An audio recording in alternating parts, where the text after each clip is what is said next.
అందరికీ నమస్కారం అండి.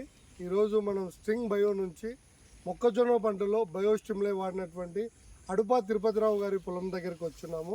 అడుపా తిరుపతిరావు గారు కొండమలుగు గ్రామం, ఇది మనకు రణస్థలం మండలము, శ్రీకాకుళం జిల్లా. ఇక్కడ కొండమలుగు గ్రామంలో అడుపా తిరుపతిరావు గారు అడ్వాంటా 741 వెరైటీలో మన స్ట్రింగ్ బయో స్టిమ్లై అనే మందుని వాడటం జరిగింది. బయో స్టిమ్లై అనే మందుని 2 సార్లు వాడారు. 28 గ్రాముల చొప్పున 20 నుంచి 20 రోజులప్పుడు ఒకసారి, 40 రోజులప్పుడు ఒకసారి 2 సార్లు దీన్ని మన మొక్కజొన్న పంటలో పిచికారి చేయడం జరిగింది. ఇప్పుడు పిచికారి చేసిన తర్వాత ఈరోజు తన పంటలో మనము పంట కోత కోస్తున్నాము. తనకు ఒక మన బయో స్టిమ్లై వాడినటువంటి పొలంలో నుంచి ఒక 5 కంకులు తన చేతి ద్వారా తీసుకొస్తాడు. వాడినటువంటి పొలం పక్కనే ఉంది. ఇది వాడినటువంటి పొలము. ఇది మన ఎడమ వైపు ఉండేది కదా, ఇది వాడినటువంటి పొలము. బయో స్టిమ్లై వాడలేదు ఇందులో. ఇప్పుడు మన కుడివైపు ఉండేది బయో స్టిమ్లై వాడినటువంటి పొలము.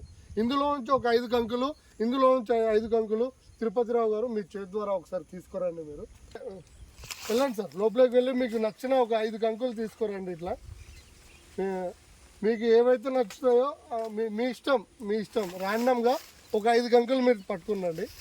రైట్ సార్, ఈ 5 కంకులు నాకు ఇట్లా ఇచ్చేయండి. Okay, thank you so much. మీరు ఇప్పుడు వాడినటువంటి పొలంలోంచి ఒక 5 కంకులు తండి. ఇప్పుడు స్ట్రింగ్ ఎక్కడైతే స్ప్రేయింగ్ చేయలేదో ఆ స్ప్రేయింగ్ చేయింది ఒక 5 తిరుపతిరావు గారు కలెక్ట్ చేస్తారు. లాన్కి వెళ్ళండి, లాన్కి వెళ్ళి మీకు నచ్చింది తీయండి. లాన్కి వెళ్ళి